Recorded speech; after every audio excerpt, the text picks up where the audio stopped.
May I draw your attention? Alright, hey, stop your calculation first. Stop your calculation first. So everybody come. Okay, you have your, I suppose you have your CL, CR, circle left and circle right, and also your horizontal distance. So now we need to calculate the bearing. So this morning we already say the formula is actually is CL plus CR plus or minus 180 degree. When your CR is more than your CL, then you need to minus 180.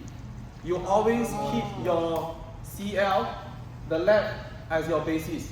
So your bearing should close to your circle left, not circle right. Circle right is actually for you to double check, alright, to close the mechanics and the human error. If CL is more in blue, so if your CL is more, then you use CR plus 180 degree, then you divide by 2. But anyway, the concept is to take the average. Alright? Because CR and the CL got the 180 degree difference. Okay, don't calculate first, don't calculate first. So you get your bearing already. Then you also can counter check. Your 2 to 3, this is your 4 side. You got your bearing. Then later on you come to your station 3, go back, see your back side. Station 2, right? So you get another bearing. Then these two the 3 to 2 is the back bearing of your 2 to 3.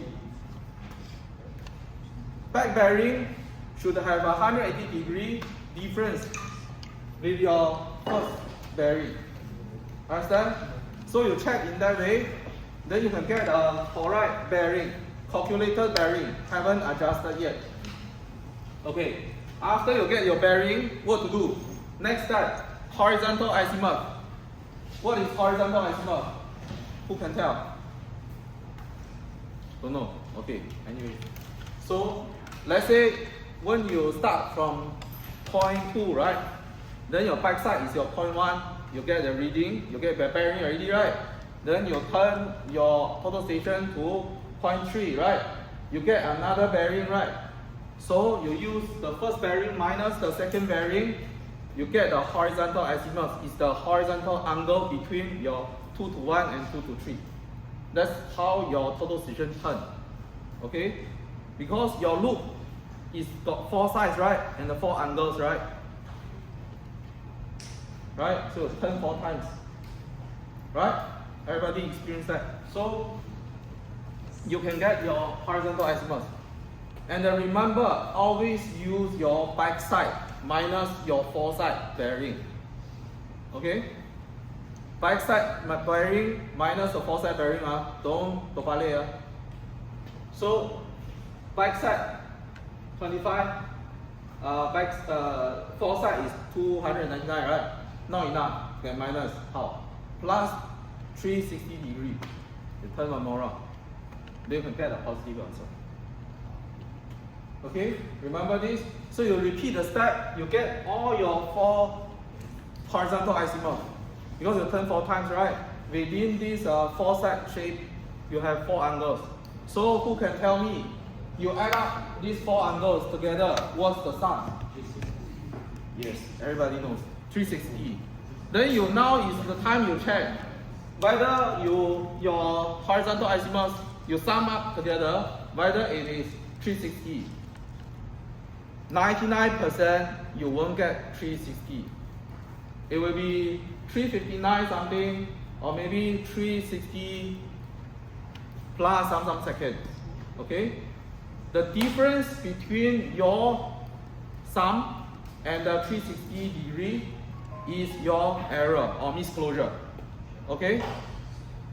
Then how to check your misclosure?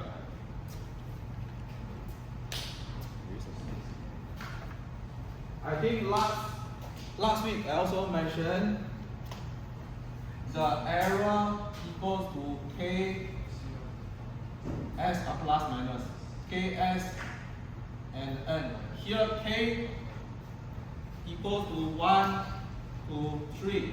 Depends on the distance that your 2 points are far or near Then S, you can assume 10 seconds here because our instrument accuracy is like that. Then N is the number of your stations. So in all your case, you have 4 stations, right? So here you should get either 24 seconds or 72 seconds.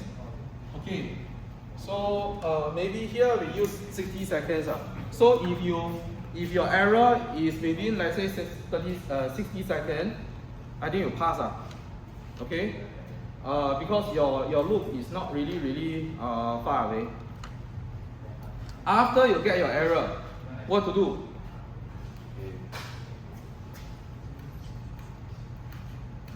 Okay, so these are the formula that I explained just now.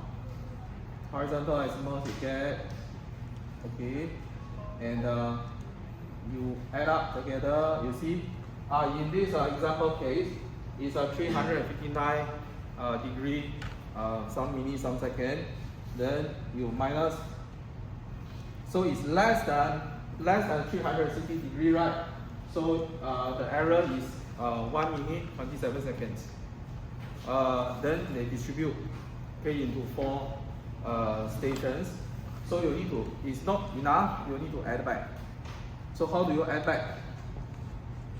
First of all, you divide this by 4, then you get 22 seconds. So each station you got a 22 second error, right? You distribute 22 seconds, but you don't just simply add the 22 seconds in each station. That's all. No, you won't get back 360. So what you do at the first station, your first point, you add 22 seconds. Then the second one, the reading, because this reading you get from the first one, right? You traverse. So the second one you need to add 2 22 seconds already. Then the third one you add 3 22 seconds. Then the last one, whatever balance you add up. Then later on you can get. Then you calculate again your adjusted horizontal azimuth. You're supposed to get 360. No, sorry. So this will be the. So this is your adjusted bearing. Okay. Correction. So you add up. Okay, you add the 22 seconds. Not back to your horizontal azimuth. You should add up to your bearing. Okay. Your bearing is your foresight bearing. So every station you read, you have foresight bearing, right? You add into the foresight bearing. See? Remember these are quite important. Then you can get your bearing. So this is your adjusted bearing. Okay? Why you need to get this adjusted bearing? Because you have the next step. Remember, you take one more reading, which is that horizontal distance, right? This is for you to calculate the coordinates of the other 3 stations. So assume your first station, you know the coordinates. Then based on the known coordinates, you can calculate the other stations' coordinates by your bearing, adjusted bearing, and your horizontal distance. So your horizontal distance actually also have some error. Never mind, you ease down first. Then you can calculate your delta E and delta N first. And the bearing, like what I explained in lecture, bearing is always start from north, right? Then it turn, whatever. So let's say if your original point, let's say your point 2 is here. That's your original point, let's assume. Then another point is somewhere here. Then you draw a right angle triangle. The horizontal distance is between your, okay, so maybe we take this total station. Let's say 2, 1, and 3 to match the example. So the north is here. Let's say the north is here. Okay.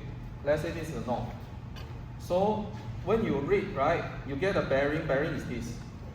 From north to this line. Then you draw a right angle triangle. then cyan.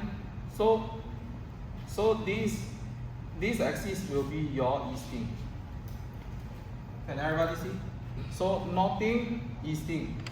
Then this one is your delta N, and this one is your delta E. Right?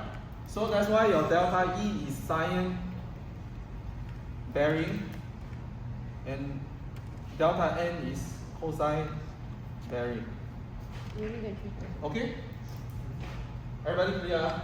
So that's how do you calculate all your delta E and delta N. Okay? So you calculate first. Then you add up together. It's supposed to be 0. It's supposed to be 0 because it goes back to the original point. Right? It goes back to the original point. So if you add up together, it's supposed to be 0, but it's not. Then whatever balance is the error. So how to distribute the errors or the misclosure?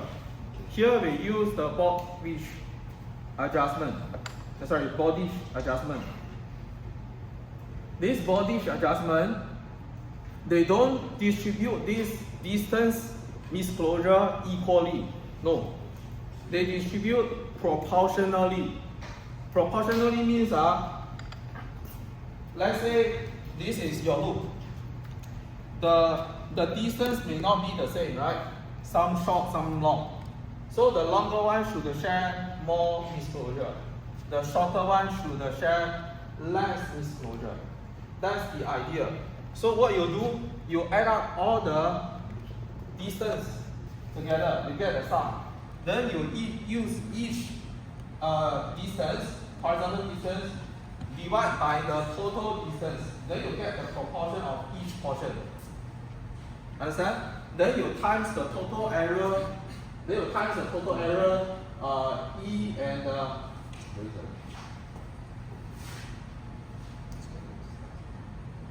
okay, here. Then you get the individual error, or we call it adjustment for each individual length, horizontal distance. Okay. So after you get the delta E, delta N adjustment error, you can add back. Okay? So you can list down the adjustment here. Then you use the correction plus the delta, the calculated delta E, then you get the adjusted delta E.